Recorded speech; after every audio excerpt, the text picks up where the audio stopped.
just touch the emotional component in some of the examples you mentioned.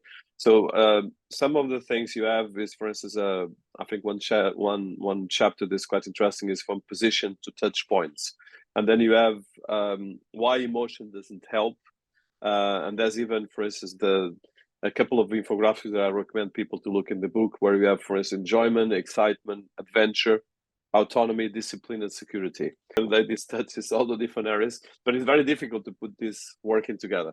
So if you could share some of behavioral scientific study that you reflected on the book.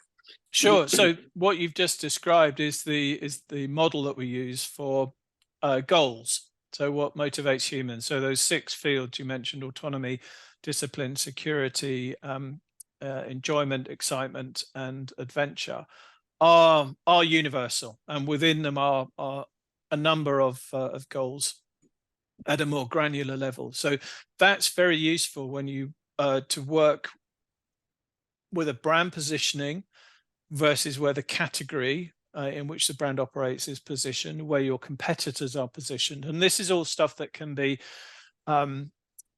measured quantitatively as well, using what we call implicit testing, which gets to the system 1 response in the brain. So that's that graphic that you mentioned. When it comes to emotion, I think there's a lot of confusion in the advertising and marketing world, because everyone says, well, we want to feel positive, we want our customers to be happy, and therefore a logical consequence of that is we want advertising that makes people feel emotional. So they could feel sad or they could feel happy. But what's confusing about that, and what is potentially dangerous about that, is that there are millions of different ways of making an advert that makes people cry or laugh or feel happy. But what's right for the brand? Because, to give you an example, and I give this example in the book, Cadbury, the confectionery business, had a famous advert many years ago which featured a gorilla drumming to the Phil Collins track In the Air Tonight. And it was written to a brief of rediscover the joy. And the joy in that sense was the anticipation and expectation of the gorilla leading up to this amazing drumming, and the exhilaration and the exuberance felt by the gorilla. And that got talked about, got shared. It was, from a social media point of view, hugely successful. And the company then produced a follow-up ad to the same brief, Rediscover the Joy, and that was called Trucks. And this had vehicles racing each other around an airport and competing. Now, it didn't do as well in terms of consumer response, which seems strange because it was written to the same brief. It had the same creative team and director, I understand, but it just performed very differently.